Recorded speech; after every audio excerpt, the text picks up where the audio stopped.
Il a fallu des millions d'années aux animaux pour sortir de l'eau et investir la terre ferme. D'abord sont venues les plantes, puis les arthropodes, et enfin les vertébrés. Je ne vous apprends rien. Parfois, l'évolution fait marche arrière. Baleines et phoques, par exemple, sont retournés dans la mer il y a très longtemps. Aucun humain n'a été témoin du retour des mammifères dans l'océan. Mais ça pourrait bien changer. Les loups sont en train de prendre le contrôle de l'océan. L'océan fait waf.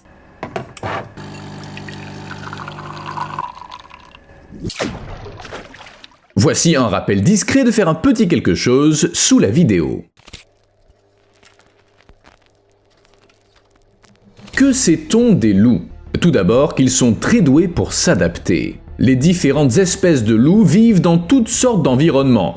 Forêts denses et sombres d'Europe de l'Est, vastes étendues glacées de Sibérie, Amérique du Nord, désert et toundra. Et partout, les loups sont des maîtres de la survie, peu importe la dureté des conditions.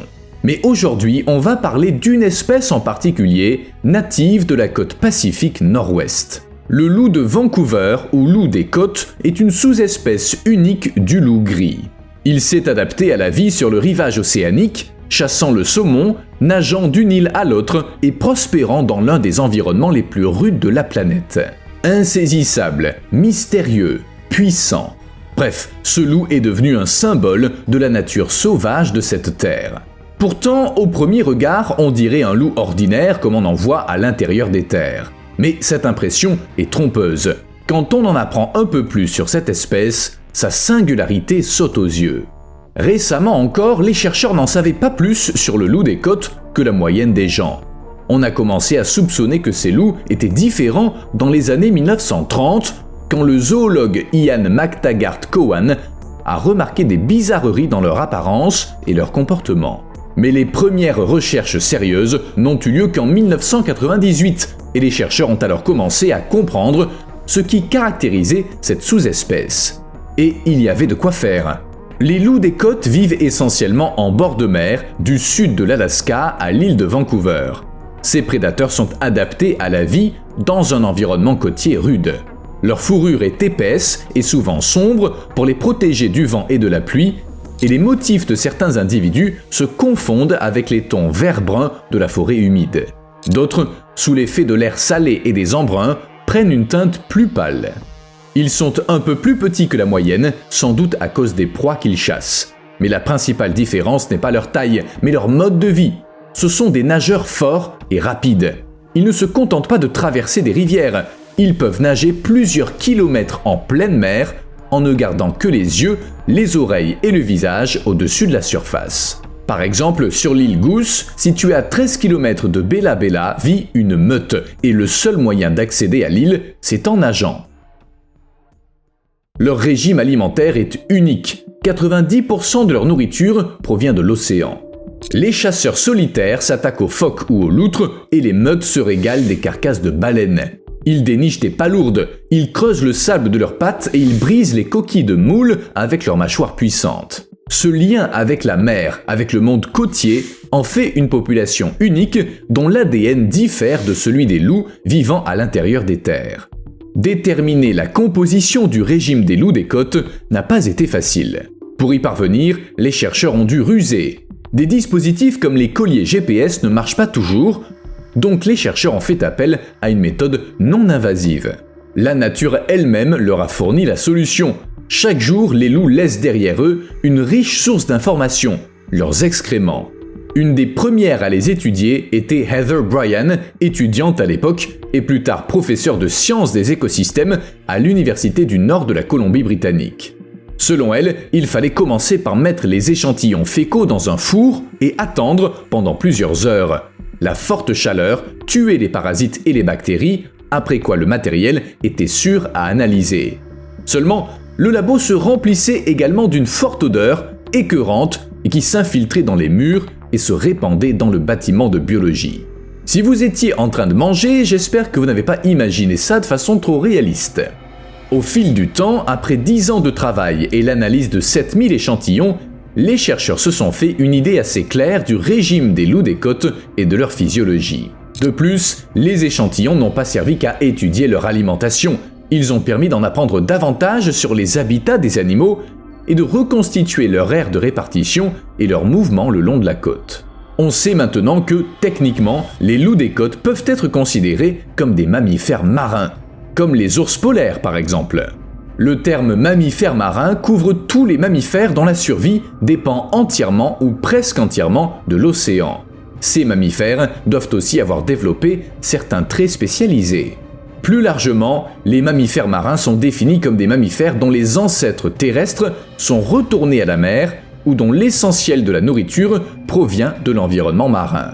Certains ont complètement perdu la capacité de retourner sur Terre et passent tout leur temps dans l'eau. D'autres viennent régulièrement sur le rivage pour se reposer, se reproduire ou autre. Mais à l'origine, ils étaient tous terrestres. À une époque, il y avait par exemple des mammifères terrestres à 4 pattes, il y a bien longtemps. Et un jour, il y a 64 millions d'années, certains de ces mammifères ont décidé que survivre sur Terre était trop difficile et qu'il valait mieux retourner à la mer. Graduellement, ces animaux ont donné naissance aux lamantins, tandis que leurs parents restés sur Terre ont évolué en éléphants. La même chose est arrivée aux baleines, lions de mer, dauphins et même aux ours polaires. Leur nom latin se traduit par ours de mer, ce qui convient bien à des animaux qui passent la plupart de leur temps sur la glace. C'est là qu'ils chassent, qu'ils se reposent et qu'ils élèvent leurs petits tout en dépendant de l'écosystème marin. Ils ne sont pas vraiment des animaux terrestres, mais pagophiles, ce qui signifie qu'ils dépendent de la glace de mer. C'est pourquoi ils sont considérés comme des mammifères marins. Les loups des côtes ont atteint un point similaire de leur évolution. Le moment où une population a décidé de changer de mode de vie et de dépendre de l'océan. Si rien ne se produit et qu'ils continuent de vivre près de l'eau, dans quelques millions d'années, ça pourrait mener à la naissance d'une nouvelle espèce. Au début, les changements seront mineurs, comme les différences entre les ours polaires et les ours bruns. Mais si des dizaines de millions d'années passent, il est possible qu'un animal complètement différent apparaisse, aussi éloigné du loup gris que les lamantins le sont des éléphants. Mais là où les anciens mammifères marins ont été poussés vers l'eau par des circonstances naturelles, comme la compétition pour les ressources, l'histoire des loups des côtes est liée aux humains. La déforestation et l'activité humaine les ont chassés de leur territoire. Parfois, ils ont suivi des proies qui nous fuyaient et ils ont ainsi atteint la mer. Dans d'autres cas, ils ont d'eux-mêmes cherché de nouveaux territoires. Et ils les ont trouvés sur la côte. Là, les concurrents sont rares et la nourriture fiable et abondante. Les fruits de mer ont permis aux loups d'occuper une niche écologique vacante et d'y prospérer. Tout a commencé en 2013 quand des loups venus d'Alaska se sont installés sur l'île Pleasant, un petit morceau de terre inhabité de 50 km² que l'on ne peut atteindre qu'en bateau ou en hydravion. Un endroit glacial et rude. En quelques années, les nouveaux arrivants ont éliminé les cerfs à queue noire qui vivaient sur l'île. Les chercheurs pensaient qu'après ça, les loups n'auraient d'autre choix que de retourner sur le continent ou de mourir. Ils ne s'inquiétaient pas pour rien. Plusieurs dizaines d'années avant, l'expérience désastreuse de l'île du Couronnement leur avait appris ce qui pouvait arriver dans un tel scénario.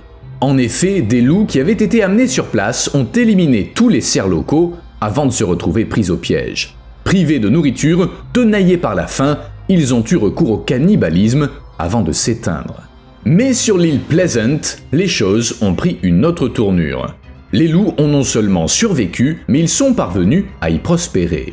La première observation d'un loup mangeant une loutre de mer a réjoui les chercheurs. Les loups ne chassent pas les loutres, ça n'arrive jamais. Mais quand la chose s'est reproduite, il est devenu clair que c'était pas une exception. Pour s'en assurer, les chercheurs ont collecté des excréments sur les plages et les sentiers forestiers de l'île. Ils avaient l'habitude. De 2015 à 2021, ils ont étudié les loups de l'île Pleasant et ceux du continent, collectant 689 échantillons. Ils ont ensuite analysé l'ADN par métabarcodage. C'est comme relever des empreintes digitales, mais au lieu d'empreintes, on prélève des excréments ou des restes de proie si ça sonne mieux. Les résultats étaient stupéfiants. En 2015, les cerfs composaient 3/4 de leur régime alimentaire et les loutres 1/4. Mais en 2017, ça avait bien changé. Les cerfs ne comptaient plus que pour 7%, tandis que les loutres composaient l'essentiel du menu, 57%, le reste provenant d'autres animaux marins. Les loutres sont pourtant des proies dangereuses, armées de dents et de griffes acérées. Mais pour les loups, elles constituaient un bon substitut aux cerfs, bien que peu coopératives. Cette adaptabilité a entraîné une révolution, moins pour les animaux eux-mêmes que pour la science. En quelques années seulement, la meute a bouleversé nos connaissances des interactions prédateur-proie. Certes, on savait que les loups pouvaient s'adapter et changer de régime, mais en si peu de temps. Les loups s'en prennent généralement aux ongulés, cerfs, orignaux, élans. Ceux de l'île Pleasant n'étaient pas différents autrefois, mais en quelques années, ils ont traversé les frontières trophiques et changé de source de nourriture pour passer d'un herbivore terrestre à un prédateur marin. Vous me suivez, pas vrai? Un prédateur. Les loutres de mer sont des prédateurs côtiers, mais les loups font partie des super prédateurs les plus connus sur la terre ferme. Les chercheurs ont trouvé ça frappant. En gros, un super prédateur a commencé à se nourrir d'un autre super prédateur. Ça veut dire que les loups des côtes sont devenus les nouveaux super prédateurs côtiers. C'est une question qu'il faudrait poser aux biologistes. Cela dit, ces prédateurs s'étaient déjà croisés. À une époque, les loutres de mer et les loups vivaient côte à côte dans le sud-est de l'Alaska. Mais le 19e puis le 20e siècle ont mis fin à cet équilibre. La chasse aux fourrures a causé la quasi-disparition des loutres à 99%. Contrairement à ceux du continent, les loups du sud-est de l'Alaska n'ont pas été chassés jusqu'à l'extinction, mais il n'y avait plus de loutres dans les parages. La situation n'a changé qu'après le traité international de 1911, la première interdiction mondiale de chasser les animaux marins. Les États-Unis et quelques autres pays l'ont signé pour mettre fin au massacre des loutres et des phoques dans le Pacifique Nord. L'idée était simple, donner une chance aux animaux de reconstruire leur population après avoir presque disparu. Et ça a marché. Au milieu du XXe siècle, le nombre de loutres s'élevait à 30 000, un dixième de leur maximum historique. Pour les aider à se rétablir plus vite, dans les années 1960, des biologistes ont déplacé des animaux des îles Aléoutiennes vers de nouveaux habitats. Sud-est de l'Alaska, Colombie-Britannique, État de Washington, Oregon et Californie. Ces réintroductions ont été une réussite. Dans le sud-est de l'Alaska, où 400 loutres avaient été réintroduites, il y en a maintenant 25 000.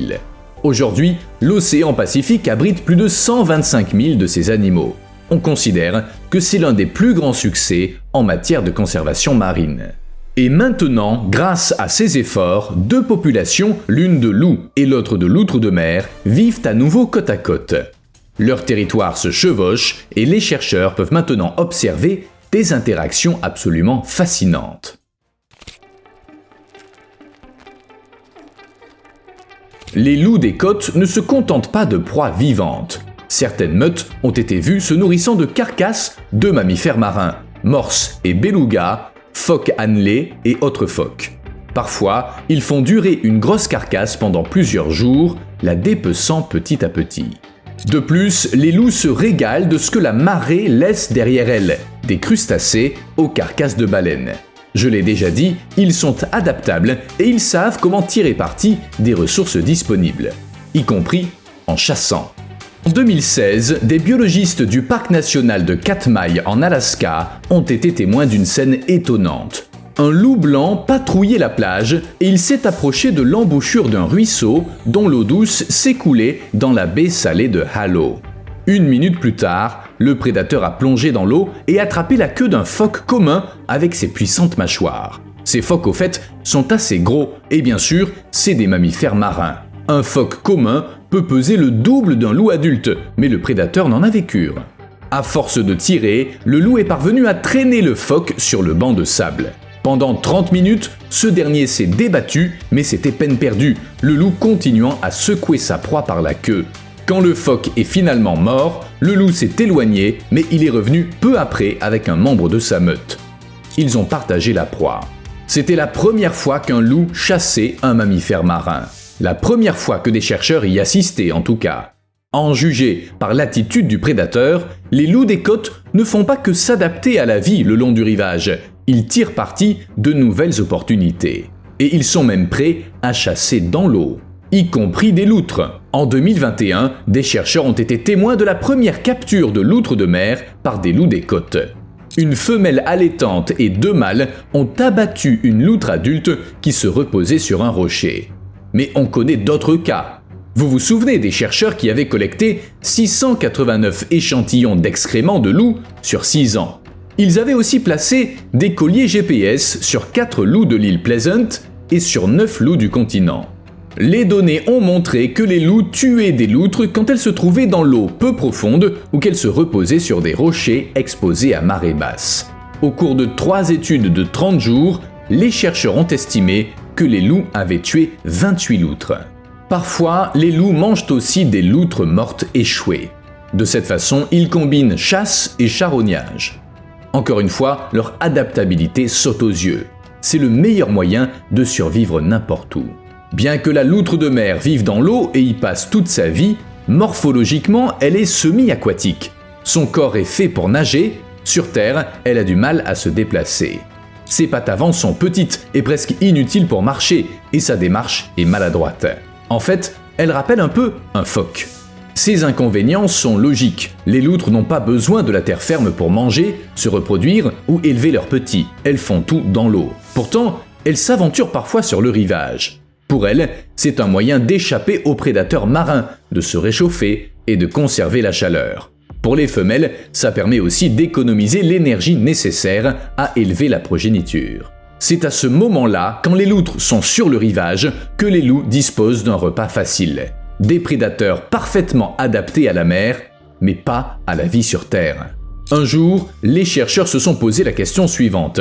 Est-ce que la prédation des loutres par les loups est limitée à une île isolée ou est-ce qu'elle a lieu ailleurs?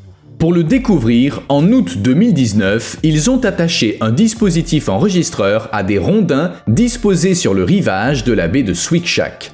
La caméra était orientée vers une grande île rocheuse à 530 mètres du rivage où les loups étaient supposés chasser les loutres. L'endroit était bien choisi. Le 29 septembre 2019, un loup rapportant une carcasse de loutre de la grande île a été repéré à 10 heures pendant la marée basse. Le 25 juin 2021, les chercheurs ont observé des loups attraper et manger une loutre adulte sur une île rocheuse dans la même baie. Là encore, à marée basse. Dans une autre partie de la péninsule d'Alaska, on a observé les membres d'une meute qui se nourrissaient aussi de carcasses de loutres. Des traces et des taches de sang sur la neige indiquaient que les loups avaient tué leur proie près du rivage. Une fois, on a même vu plusieurs loups proches les uns des autres, mais se nourrissant de différentes carcasses de loutres. La baie de Bristol était alors complètement gelée et les loutres avaient été piégées sous la glace. La conclusion est simple. Il y a plein d'endroits en Alaska et au Canada où les loups des côtes se nourrissent de loutres. Les loups peuvent s'adapter à toutes sortes de conditions, changer de régime alimentaire et survivre là où d'autres animaux ne s'en sortiraient pas. Ils sont incroyablement doués pour survivre. Un jour, des chercheurs inspectaient un site où une loutre avait été tuée par des loups. Il y avait une flaque de sang épais là où la loutre avait été tuée alors qu'elle se reposait sur un rocher assez pentu à 3 ou 4 mètres de l'eau. La présence de sang suggérait que la loutre était vivante au moment de l'attaque. S'il s'était agi de restes ou d'une charogne, il n'y aurait pas eu une telle flaque. Mais quelque chose a attiré l'attention des chercheurs. Une traînée de sang sur les rochers reliait la scène du crime à l'endroit où les loups avaient dévoré l'animal. Seules des côtes rongées, une mâchoire inférieure brisée et un foie s'y trouvaient. Bizarre, car les prédateurs se régalent habituellement du foie de leur proie. Les orques chassent même les grands requins blancs rien que pour ça. Personne ne dirait non à une telle source d'énergie et de nutriments. Mais les loups l'ont fait. Le tissu hépatique a été étudié à l'université d'Alaska à Fairbanks. Les chercheurs y ont trouvé du mercure, 48,8 parties par milliard.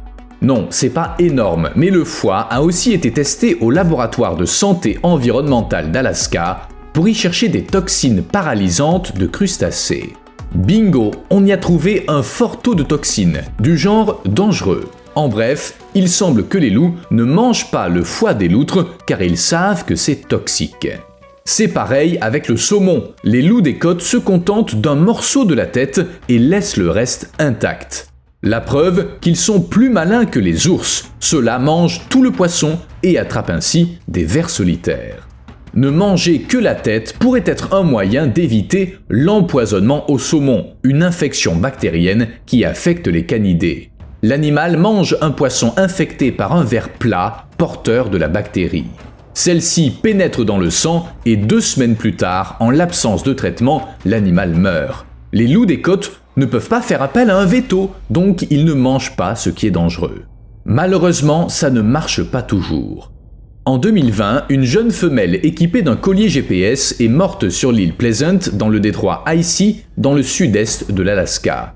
Les chercheurs enquêtant sur sa mort ont étudié des échantillons de tissu pour y trouver infections, toxines algales et polluants. Il s'est avéré que la louve avait un taux élevé de mercure dans le corps, ce qui a entraîné une autre étude. L'analyse a révélé un taux sans précédent et potentiellement dangereux de mercure dans les tissus des loups des côtes du sud-est de l'Alaska. Tous ces loups chassaient des loutres de mer. Le mercure est un élément naturel. On le trouve dans le sol, l'eau, les plantes et les animaux. Mais comme d'habitude, les humains font empirer les choses. L'activité industrielle, centrale au charbon, fonte des métaux, brûlage des déchets, libère de grandes quantités de mercure dans l'air, lequel finit dans les rivières, lacs et océans. Là, le mercure est absorbé par les poissons et autres animaux, et de là, il remonte la chaîne alimentaire jusqu'au sommet où il s'accumule dans le corps des prédateurs. Pour comprendre si les loups des côtes en souffrent, les chercheurs ont comparé les taux de mercure de différents groupes. Les loups des côtes de l'île Pleasant possédaient les taux les plus élevés.